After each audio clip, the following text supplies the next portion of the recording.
much for joining us. We have Dr. Debla with us from North Shore, and your specialty, doctor, is rheumatoid arthritis, and tell us what else.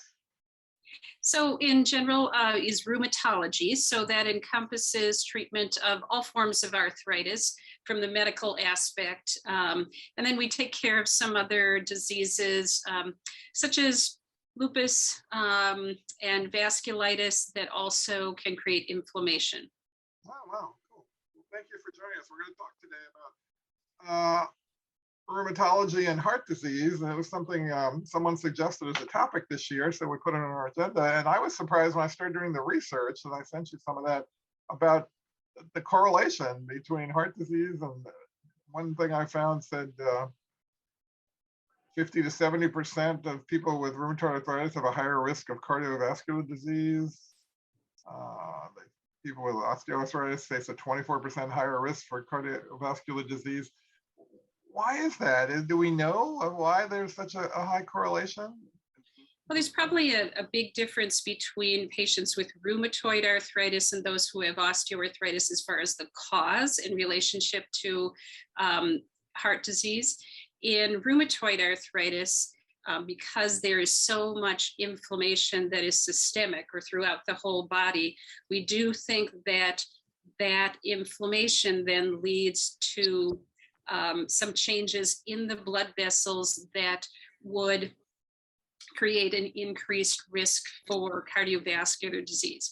So we know if people would have a systemic infection where their blood vessels are damaged by, say, a bacterial infection, we know that they're at higher risk for cardiac disease later in their life because of that damage. And so we know that there are many components of inflammation that can just increase our risk because of that level of inflammation. Even without rheumatoid arthritis, many times patients with cardiovascular disease are assessed by getting a lab that's called a C-reactive protein. And all it is a very sensitive marker for inflammation. In osteoarthritis, it's probably more related to the fact that it limits mobility and some of the medications that are taken. So that's probably one of the biggest factors. So the arthritis comes first and that leads to the heart disease, not the other way around? Or is there a relationship the other way around? Well, it certainly can be the other direction. So there's one disease where we kind of get it on the end around. And that is many times if people have, let's say someone has a heart attack and it leaves their heart not functioning quite as well, then sometimes they'll have to use medications that predispose to gout, which is another form of arthritis, and then that limits their mobility if that's active. So it can be either or is what I would say. Wow. So either way, so we have to be worried either way, or at least vigilant either way, right? What about, I mean, that leads us to the question about medications and which drugs should be avoided. And I saw the FDA issue about NSAID, which I didn't know what that was. And then I realized that the Voltaren I do on my hands is in that category too. So should I not be using that? Or is it a matter of the strength of the drug? Or right, I think, so NSAID means non-steroidal anti-inflammatory drug. And so being not a steroid means it's not prednisone or something we might use for an acute allergy or arthritis attack. So we know there are 23 different anti-inflammatories that are available. And we didn't really know about the cardiac risk until a couple trials that were probably 10 to 12 years ago now, where they were actually using brand new anti-inflammatories that were made to be less problematic on the stomach. Were tested in two different capacities. They were tested in rheumatoid arthritis, but they were also tested to decrease the risk of colon cancer in patients with syndromes where they had multiple colon polyps. The fact of the matter is they worked. They worked to decrease the amount of colon polyps, but what they found on the end of the study was that patients had a higher risk for heart attack and stroke. So then very soon after those studies, we threw out medications, one named Vioxx and one named Bextra, and said we have to take them off the market. They're too dangerous to prescribe overall. But then we began to take a look at all anti-inflammatory drugs and say, hey, is this risk, just of those two drugs, or is it all of them? And what they found is that there is some risk with many of the anti-inflammatory drugs. I think the biggest messages are that the more they have, how should I say, the less effects on the GI tract as far as causing ulcers, probably the more cardiovascular risk they had. So those that were very selective, the two that were taken off the market, were the highest risk. And the higher the dose, the worse problems that we had, because they can raise blood pressure, they can increase the risk of clotting, and they can change the clearance throughout the kidney. So the dose is very important, and the length of time that you take them. So if someone has a tendonitis in their shoulder and they can't do what they would like to do, if they can't play their racket sport or golf for exercise, taking an anti-inflammatory for 2 to 4 weeks may be reasonable, but then stop it. We always have the tendency of starting a drug and not stopping it. And because people feel good on these drugs, they can move and they feel well, but we do have to very much limit the time that people are on anti-inflammatories and not use the highest dose when maybe a lower dose will work. There are some of our patients who have to be on them, though. They can't move without them. And so we just have to weigh the risk benefit. If someone is going to sit in a chair because they can't move at all without an anti-inflammatory, well, then that increases their risk for heart disease as well. So I know that was a lot said, but there are a lot of them out there. What about Voltaren? I mean, that's sold over the counter now. So right. Voltaren gel. Yeah, the over-the-counter rub. If we look at the absorption and how much you get of that medication,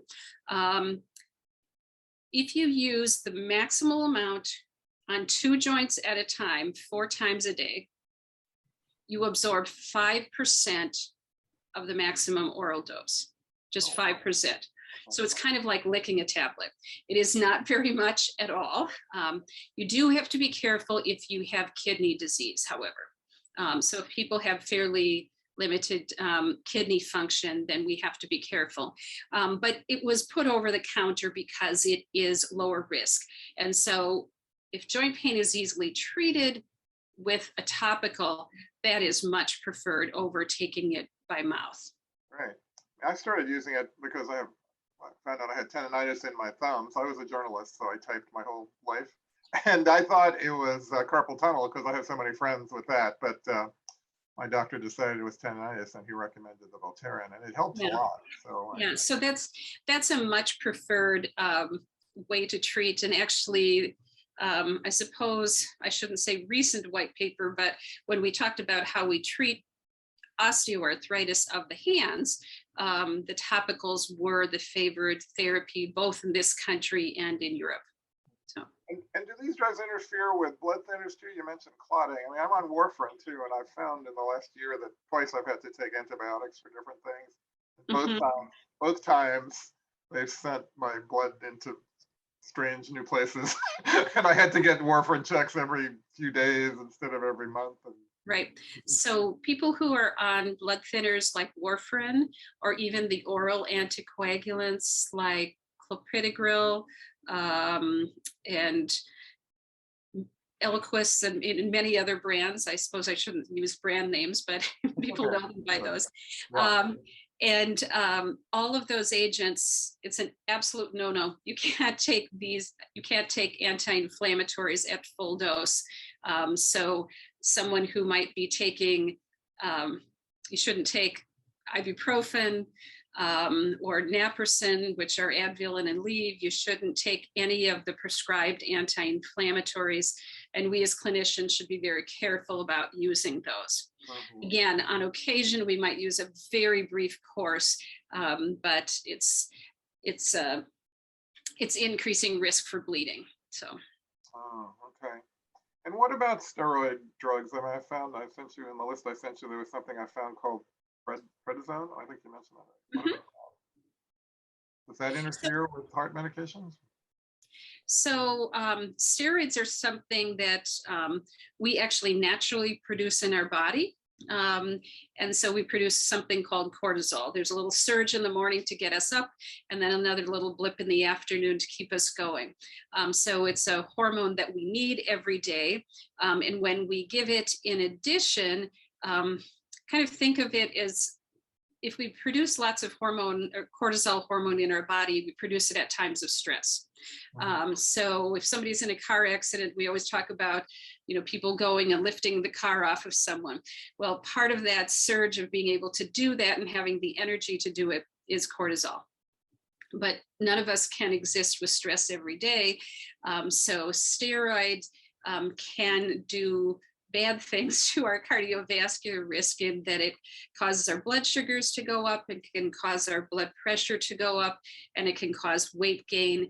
So those things over a long period of time do affect cardiac risk. As far as interaction with medications, well, it certainly can make blood sugars go up. So if controlling blood sugar is a part of your cardiac regimen, then that's going to be a problem.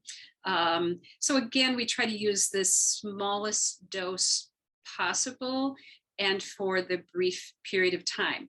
However, there are some conditions where steroids are the preferred treatment and there's just no getting around it.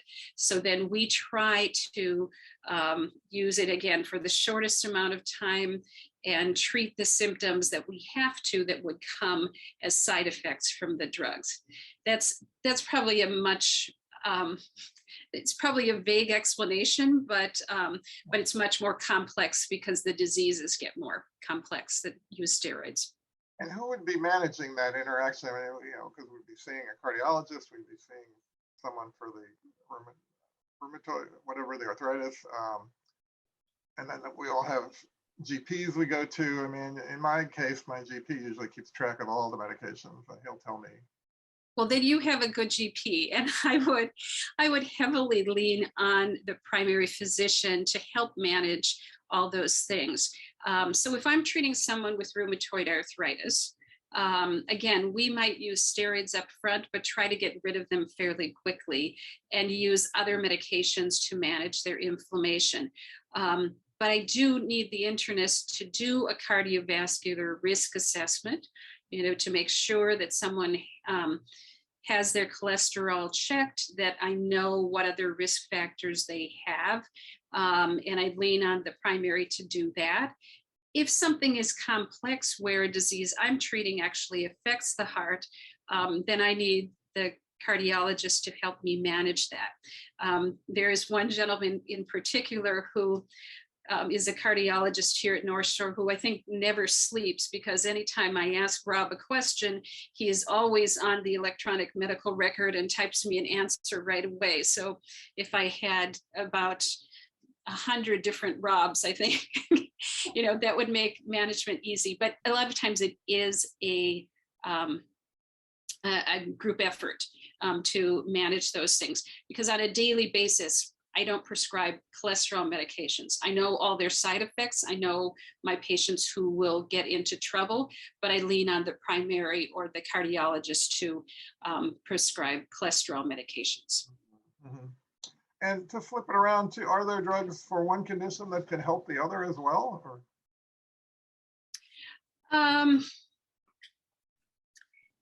Yes.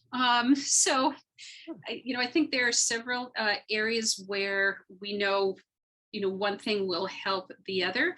So we know that we use a medication that many of you may be familiar with. at the beginning of the pandemic, there was a medication, hydroxychloroquine, that was touted to treat COVID. Now, just wipe that off the screen. We don't want to talk about that anymore because it doesn't work. But that medication helps to treat various forms of arthritis.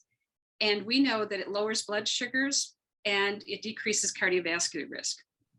So that's a medication that is used in both. Now, that's specific for patients who have inflammatory types of arthritis like rheumatoid arthritis or lupus.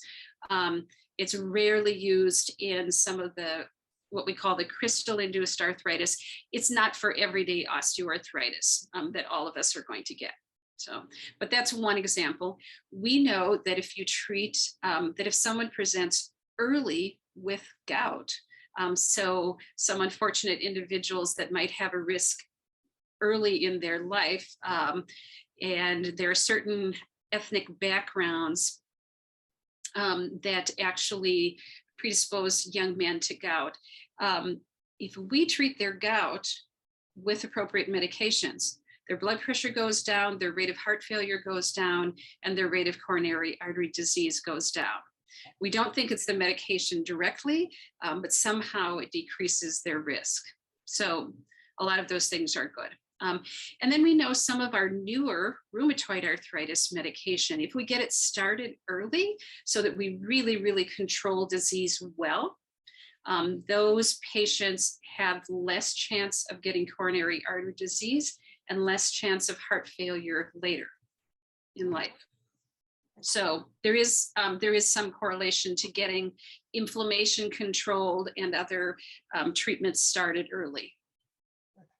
We've been talking about this, but can you just give us quick definitions of the difference between rheumatoid arthritis and Yeah, so osteoarthritis, I would say, I haven't seen the faces of everyone who's online tonight, but osteoarthritis is essentially inevitable if we all stay on this earth long enough.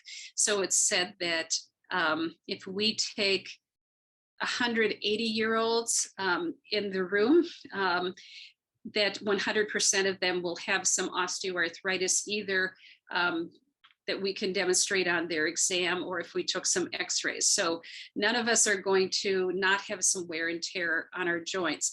But osteoarthritis is the slow mover, the one that develops over time. There are some variants that seem to pop up overnight, specifically in women who get lumpy, bumpy fingers quite quickly. But most of it is wear and tear over time in our hands, in our neck, our back, our knees, and hips, and moves more slowly. It doesn't have a lot of inflammation along with it, so we don't need to use the types of medications that do lower inflammation in most cases. Whereas rheumatoid arthritis, which is our best example of an inflammatory type of arthritis, is something that occurs at a younger age.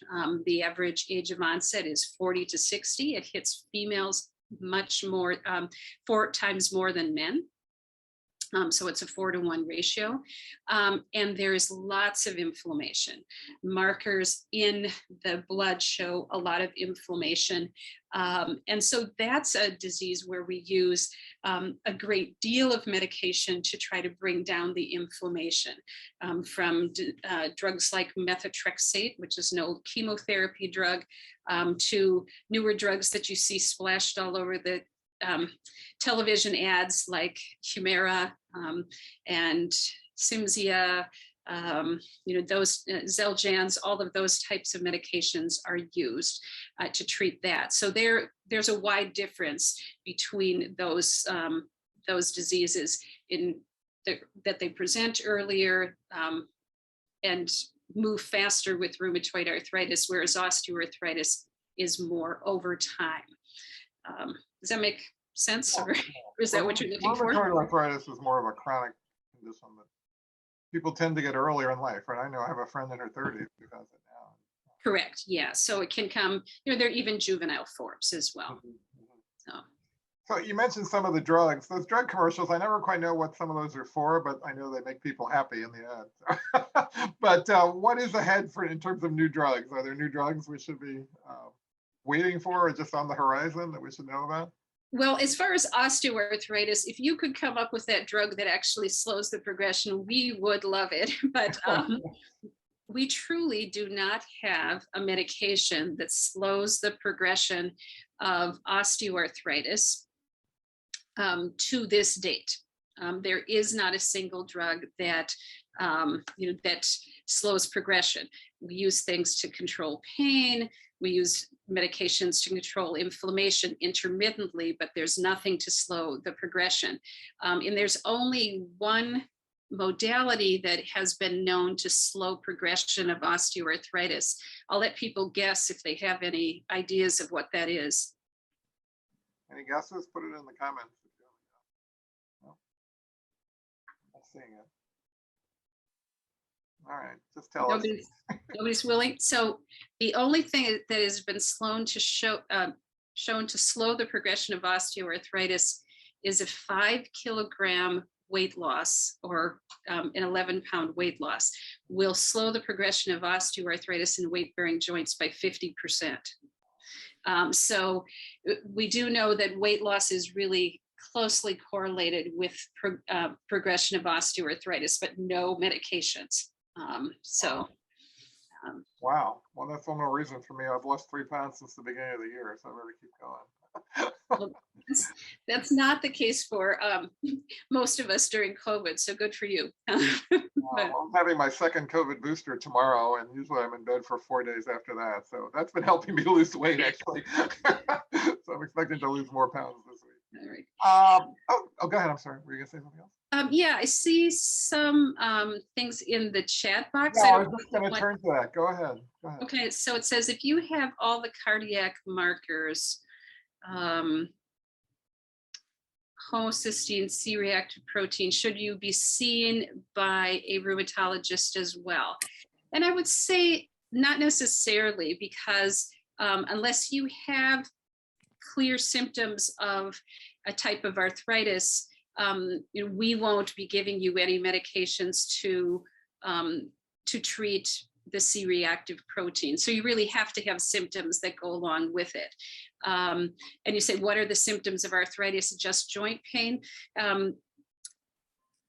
If we look at rheumatoid arthritis, it's more stiffness and swelling of joints.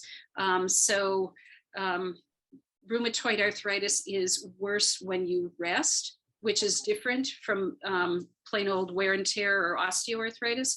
So people are stiff in the morning, they can barely get moving. They like to move because movement makes their joints better, which again is not the case for most patients with arthritis.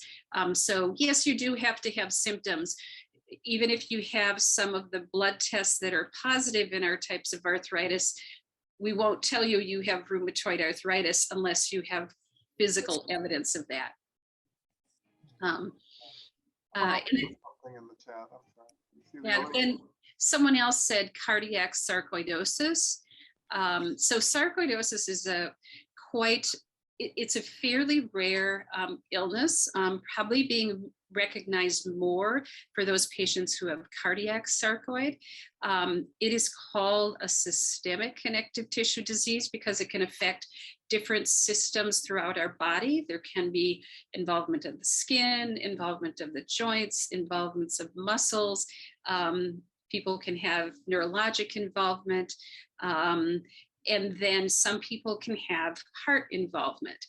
So this would be recognized in cases where people would have possibly early heart failure or an abnormal imaging study of their heart. And it's recognized mainly by our cardiologists these days because they will be doing those imaging studies to try to figure out, how the heart is moving and how the blood flows through the heart muscle. And then we'll notice some strange uptake on those films and either move to do laboratories or other studies to confirm the diagnosis of sarcoidosis and or even consider a cardiac biopsy. So the same way they go in and help and fix blood vessels within the heart, they go in and take just a little piece of muscle and sample it. And that gets into a very kind of complex discussion about treatment. And we have to use some pretty aggressive drugs to treat that, to keep people from having problems with their heart and having more symptoms of heart failure. That's when the team approach is an absolute necessity, because we are the ones who utilize those medications on a daily basis, but I absolutely need the cardiologist to tell me how we're doing. I just had the same conversation with the same cardiologist that I mentioned. I sent him a note that Medicare was making a switch to a generic drug, and I was a little concerned about how it was working. And when you're dealing with the heart, that's a pretty precious substance to be playing around with when we move to a generic or biosimilar drug. And so we're going to give a couple of infusions and then repeat her heart studies. But it's a pretty complex disease. I don't know if I did it justice in that comment. Somebody else wrote, if you're diagnosed with gout, given medications and cleared up, will you need to stay on allopurinol forever? And I think this is from someone named Bonnie. And Bonnie, unfortunately, you will likely need to stay on allopurinol forever. Once someone has developed risk for gout, it stays with them. And we know you can accumulate uric acid in your system unless you take a medication to keep it in the normal range. Maybe your dose will go down over time, but most people have to stay on that medication forever and ever. And gout is a form of arthritis? I never realized. Yes, yeah. So gout is our body's, all the RNA and DNA in our body that helps to run our cells throughout every tissue in our body has to be degraded. If we were birds, we'd have the enzyme to break it down and not produce uric acid, but we're not birds. So we have to break it down and it becomes uric acid before it becomes the type of urea that goes out in our urine every day. And so sometimes medications, sometimes altered kidney function, sometimes just by the luck of who mom and dad were and our inherited genes, we then will not get rid of enough uric acid, and it builds up in our blood and in our system and deposits in the joints. And we actually have more evidence these days that uric acid can even build up in the heart. So treatment of gout is pretty important as far as not developing worsened arthritis, because gout can cause lots of inflammation in the joint when it's active. And then that would lead to, more and more inability to use your joints. But yeah, when they've been doing studies, they've been actually picking up traces of uric acid in the heart when people have severe forms of gout. Wow, that's interesting. So there is a correlation. I can even, Bonnie had a follow-up comment up here. Do you see that? yeah. You need to clarify what she means by that? I didn't see another one. Am I missing? This can develop with heart failure. Not sure what that Oh, maybe have to refresh the chat here. Bonnie, if you want to turn your mic on, you can do that too. Yeah, what I was referring to is that I learned that gout sometimes develops with heart failure patients. Sure, yeah. So the reasons for that are some of the medications that patients have to take. So the water pills, there's certain types of the water pills that actually make us retain more uric acid. And then the exchange that happens as you take water out of your system or extra fluid out of your system, it's not just water, is that when we take that fluid out of our system, we take out sodium, and we have to balance that with the weak acid going in. And so uric acid is one of those. So it exchanges back in. And then a lot of times patients with heart failure have a relatively lower flow through their kidneys. as far as the blood flowing through, that can be something else that affects the uric acid. So a lot of times when we see a patient in the hospital who came in for a bout of congestive failure, we're the ones who get called as they're about ready to be discharged, because that's when they develop their gout, after we remove all that fluid. So that those are some of the processes that lead to gout. I don't know if that made that clear, but. Thank you for that. If anyone else has a question, feel free to unmute yourself. Or if you want to, if you're more comfortable typing it in the chat, that's fine too. But feel free to jump in. We've reached the end of our prepared questions. I want to leave some time for Q&A with everybody. Yeah, I think one of the things that I think we as physicians always have to admit where we don't do things as well as we would like to. So you said, who should be doing this, as far as talking about our medications clashing, are there interactions and such.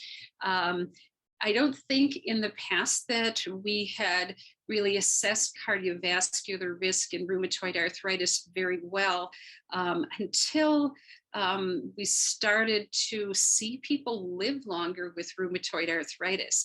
So it took actually until we developed these newer drugs that actually help people, have better life expectancies, that we started to notice all the heart disease that we were seeing, because people were getting old enough to actually demonstrate it. And so there are pretty set protocols and advice that comes out of both the American College of Rheumatology and EULAR, which is the European League Against Rheumatism, that sets, it sets quality standards to say, hey, if someone has rheumatoid arthritis, they should be assessed in this fashion to look at their cardiac risk. And the first thing is something in this country that we call treat to target. So if they have those types of diseases, we want to treat to get their disease as tightly controlled as possible. And that has the most positive effect on their cardiac risk. The second is, again, just doing risk factors, like someone would walk into their internist or their cardiologist and say, hey, my dad had a heart attack early in life. My mom had high blood pressure and became diabetic later in her life. I had preeclampsia. I know 1 in 4 times I'm going to have high blood pressure as I get older. What should I do?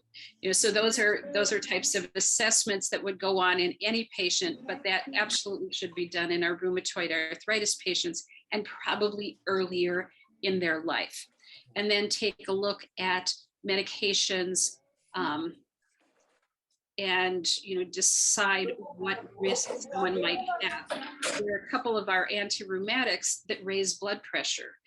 So that's really hard in someone who has early onset blood pressure issues. So we have to avoid some of those. We have medications that can increase clotting risk. Well, if you're already on warfarin, I kind of don't worry about that because you're already taking care of that risk. But do we need to assess each one for a clotting risk before we start some of those medications? And we didn't really realize the significance of the clotting risk until COVID. And so some of those papers have been published very recently and making us really be alerted to the risks of all of our medication. Again, I'm talking about a team approach to all of this because that is so important when we look at it. And I see, Ellen, you had unmuted. I muted you again because I could hear. But if you have a question to ask, just unmute yourself again. There you are. Do you have a question? Ellen, are you there? No? Okay. Hi, John. Hi, Denise. How are you? Hi, I'm okay. Dr. Drevlo, I came a little late, so you might have already discussed this. This is Denise Tenner. We go back in the specialty suites a long time ago. I'm asking about psoriatic arthritis and coronary artery disease. Did you already discuss that? I remember they were talking about that at one point. And I'll just mute myself. Thank you. So we probably don't have as many studies as far as just giving you risks of how prevalent coronary disease is in psoriatic arthritis, but it pretty much follows the same, I would say the same outcome as rheumatoid arthritis. The more severe the disease, the higher the rate of coronary artery disease. That whole grouping of arthritis that includes psoriatic arthritis are also known for some other less usual cardiac issues. So in that group, there are forms of arthritis, one called ankylosing spondylitis, and we have higher risks of heart block in those groups as well. So there can be some other cardiac risk. But psoriatic arthritis, as you know, can take lots of different forms. It can be something that looks almost like rheumatoid arthritis. It can be something that affects the spine. It can be something that hits one joint or another. If someone has a fairly benign course, then their cardiac risk is lower, but it's not completely, it's not consistent with the general population, but those who have more joint involvement and more spinal involvement have higher risk. How is that different than the other forms of arthritis you talked about? Well, number one, it doesn't look the same. It doesn't affect the same joints. And the majority of patients with psoriatic arthritis, of course, do have psoriasis as well. Cool. Some of them will present without the rash, and some will present before or after the rash, and not everyone who has psoriasis alone has the arthritis. Only about 10 to 14% have the arthritis. Oh, that's good to hear, because I have. Thanks, Barb. Okay.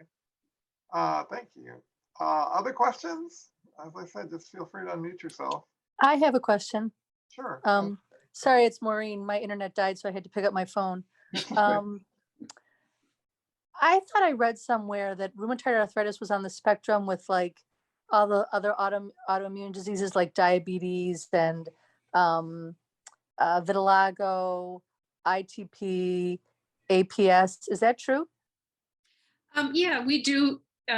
We do call those autoimmune disease. I did have a mentor who hated that term autoimmune because it sounds like the immune system is just on autopilot, but we do use that term to say that there's some defect in the immune system, and our immune system that normally fights infections is then causing inflammation in one area or another. And you're right that all the diseases that you mentioned are considered autoimmune diseases.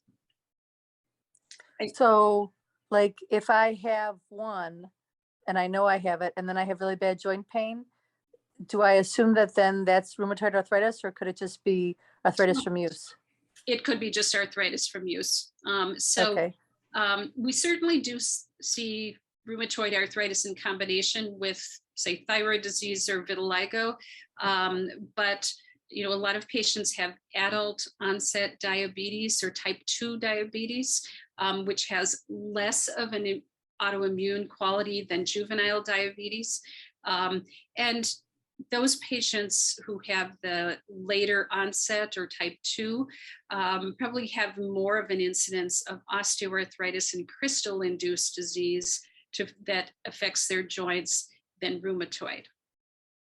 Right. No, I know I have like inflammatory disease. I don't have type 2 diabetes. I have a real one. I have two of them as a matter of fact. So, and I have really bad joint pain, but just in weird spots, like in my left hand and my right knee. And I did have gout.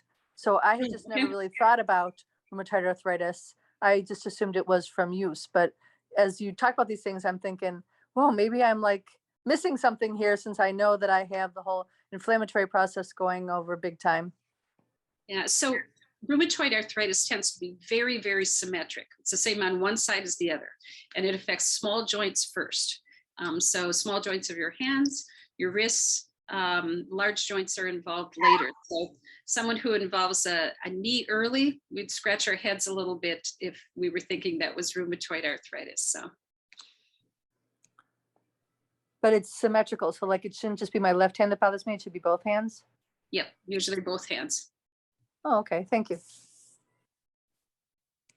that one of those things usually, but not always? Because there always seems to be exceptions. Well, with rheumatoid arthritis, if it isn't pretty much always, then we should be thinking about, is this another disease? Because that's really a pattern that holds true. I don't know if anyone, another subject we talk about as far as things that patients can control, as far as risk factors. I'm sure if all of you are heart patients or a family member of someone who has heart disease, you've been told to eat a heart healthy diet. And that is true for arthritis as well. We know that patients who exercise, who quit smoking, and have lower intake of refined sugars and saturated fats do better with their arthritis as well. So we know those, that working on those risk factors, which are the same ones that you're targeting with heart disease, really do work in our favor as well. So not just the medications, the other lifestyle changes. In fact, there are studies that show there are certain factors we can see in the blood of relatives with rheumatoid arthritis. And we know not everybody is going to get rheumatoid arthritis who maybe has those factors, but we know that if we have people stop smoking, it lowers their risk of getting rheumatoid arthritis. So even before, so taking away some of those risk factors might even be preventative. Right now, we just think it lowers the risk. So diet and exercise work for both.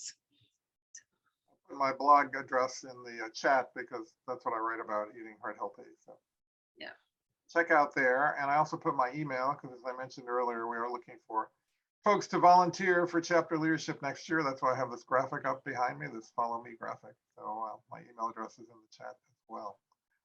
Anyone else have any questions for us? We covered a lot of ground tonight. That's great. Anyone? No one?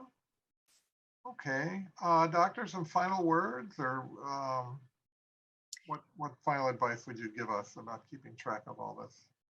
I think that probably the important messages are the risk factors that we can adjust for heart disease are good for arthritis and vice versa. If you have some symptoms, if you have rheumatoid arthritis and have questions about how it affects your heart disease, just blurt it out. Tell us if we're not paying attention to that, and to have the discussion. It may be that we send you back to your internist, but it's a good discussion to have, and it makes us think about what medications we are using. And if we're not aware of your heart disease, we should be as rheumatologists. And if your cardiologist is not aware of the medications you're on for rheumatoid arthritis and their risks, well, that's a problem too, because again, we need to work together. And I think that probably is about it. And always ask if, so Bonnie had asked, do I have to take that medication forever? Well, the allopurinol is a whole different thing, but that's a good question to ask. Do I have to take this pain medication, this arthritis medication forever? Do I really need to take on that risk? Or can I just take it for a short period of time?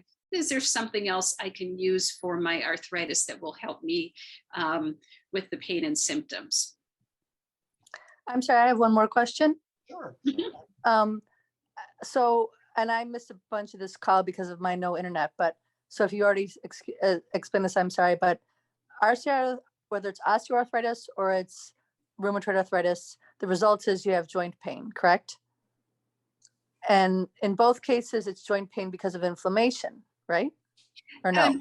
No, what I'm saying is in rheumatoid arthritis, there is a tremendous amount of inflammation. So the difference in the way the joint pain will present is that rheumatoid arthritis is usually something where our joints are swollen and stiff in the morning and get better with movement. We get more loose and we feel like our joints are better. It's kind of like that, old Buick that you drove when you were young that had no, power steering or power brakes. We had to pump the brakes in the morning to get the brakes to work.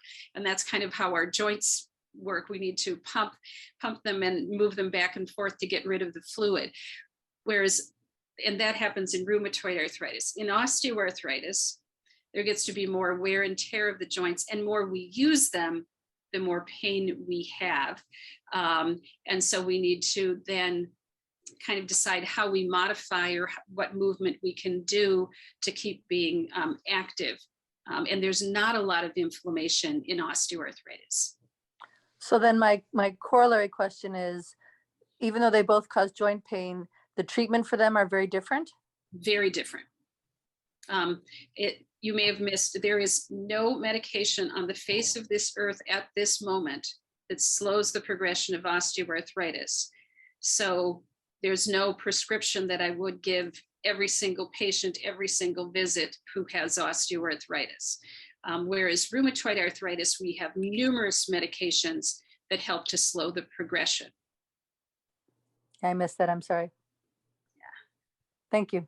No, it's a good point. So nothing even on the horizon for osteoarthritis. You would think the drug companies would realize they could make a fortune with that.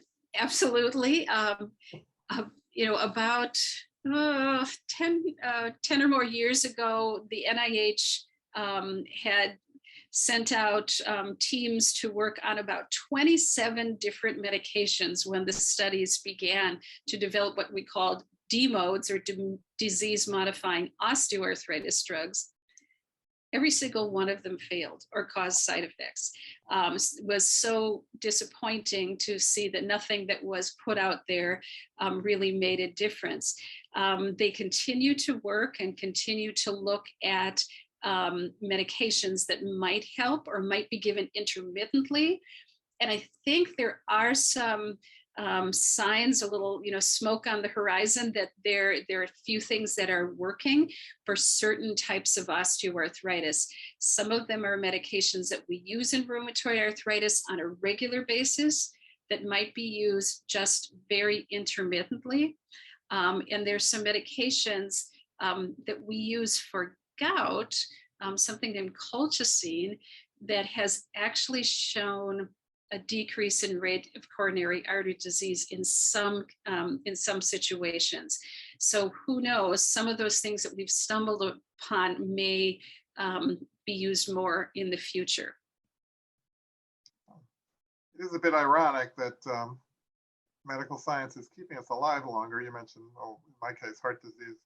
Now I've lived 2 years longer than my father with the same issues he had. Of course, he died in the 80s and they couldn't do what they did to me then. So, but now I'm getting all the aches and pains and and other things that I saw my mother get in her 80s, and so it's catching up with me. I just had lunch with my daughter today and she's starting to develop some things, and I kept saying, genetics, I know it's terrible, I'm sorry. I've passed these on to you. Sorry about that. Yeah. Yeah, I have another question. Sorry about this, Sure. guys. No, go ahead, Denise. Again, so I love how you're saying lifestyle, lose just even 10, 11 pounds. It can make a difference. Some exercise can make a difference. But I want to clarify, I do know rheumatoid arthritis, you want to keep moving. And osteoarthritis, my understanding is to keep moving, just to keep those ligaments and tendons and all that kind of. Can you speak to, because I don't want people to come in tomorrow and say, no, I can't, and I'll have to beg forgiveness here. I'm also cleaning up the house while I'm listening, so I apologize, but I'm going to sit and listen. Basically, you're encouraging exercise for everyone to a point, right? So, right, and it's just, Denise, it's just tricky with osteoarthritis. If someone has fairly severe disease in their knees, we may not be able to send them out for, 2 to 5 mile walks, right? We have to figure out another way for them to exercise. They may do all right on the elliptical. They may do better on a stationary bicycle as long as their legs are extended. I love water therapy or water exercise when people have arthritis in their knees or their back. And there are numerous exercise programs that are chair-based. My one fun story, I used to spend one day out of the month going to the Presbyterian home, and there was a physical therapist there who was a part of their exercise program. And she just always looked so buff every day. She was just in such good shape. And I asked her what she did. And she said, I don't exercise. I teach 2 to 3 classes of Sit and Be Fit daily, which is a chair-based exercise program for people who can't weight bear. She did no other exercise, and she looked like she was, ready to compete in the Olympics. So even chair-based exercise can keep people fit. Now, granted, she wasn't the age of the patients she was teaching those exercise programs, but the Arthritis Foundation has for years advertised Sit and Be Fit as an alternative. So doing exercise, in a chair, standing at the chair, that you can still get movement with that. And my favorite one is dance. There's a study from Italy that's probably 25 years old now that looked at people who needed knee replacements, and they wondered why certain areas of their population had the knee replacements earlier than others. And they controlled for lots of different factors. And when they came down to it, it wasn't because you were in a rural area or in the city or other genetic factors, but they looked at the fact that the people in the rural area were keeping up their folk dancing. It was a low-level exercise that didn't injure them, and they kind of knew where their feet were in space and time, so they had less injuries. And the people who were going to the gyms and pedaling hard on bicycles and walking on concrete were having their knee replacements earlier than the ones who were dancing. So I always tell my patients, if you can't do anything, dance. Small little movements. I love that, Barb. Thank you so much. I know we have a lot of people who want to work really hard on the treadmills, and then they bend over and they hold on. And I'm so afraid they're going to get pain to their shoulders because they're holding on for their dear lives. They're going sideways, and I'm afraid they'll trip and fall. So it's getting the balance. We're a 3-month program. So after us, they get on to everything else. And I think maybe I need to pull up more arthritis. I go to the diabetes website, but I need to start going to the arthritis website. Sounds like there might be some really good information there. Yeah. So I encourage my patients to go there. Yeah. So even, Sit and Be Fit there are YouTube videos of that. It's on Channel 11. That I'm familiar with. Okay. Yeah. Those are Thank you. good programs. Yep. All right. Well, maybe we'll get a pool someday. Wouldn't that be nice? Maybe in that new cardiac center they're building out in Glenview. Yeah. I don't know. I could maybe go try to lobby for it. That would be great, Barb. Thanks. All right. Everyone on the call should know Denise because you probably had to work for her, but for those who might not, she runs the cardio rehab gym at Evanston Hospital. So she's our cardio drill sergeant.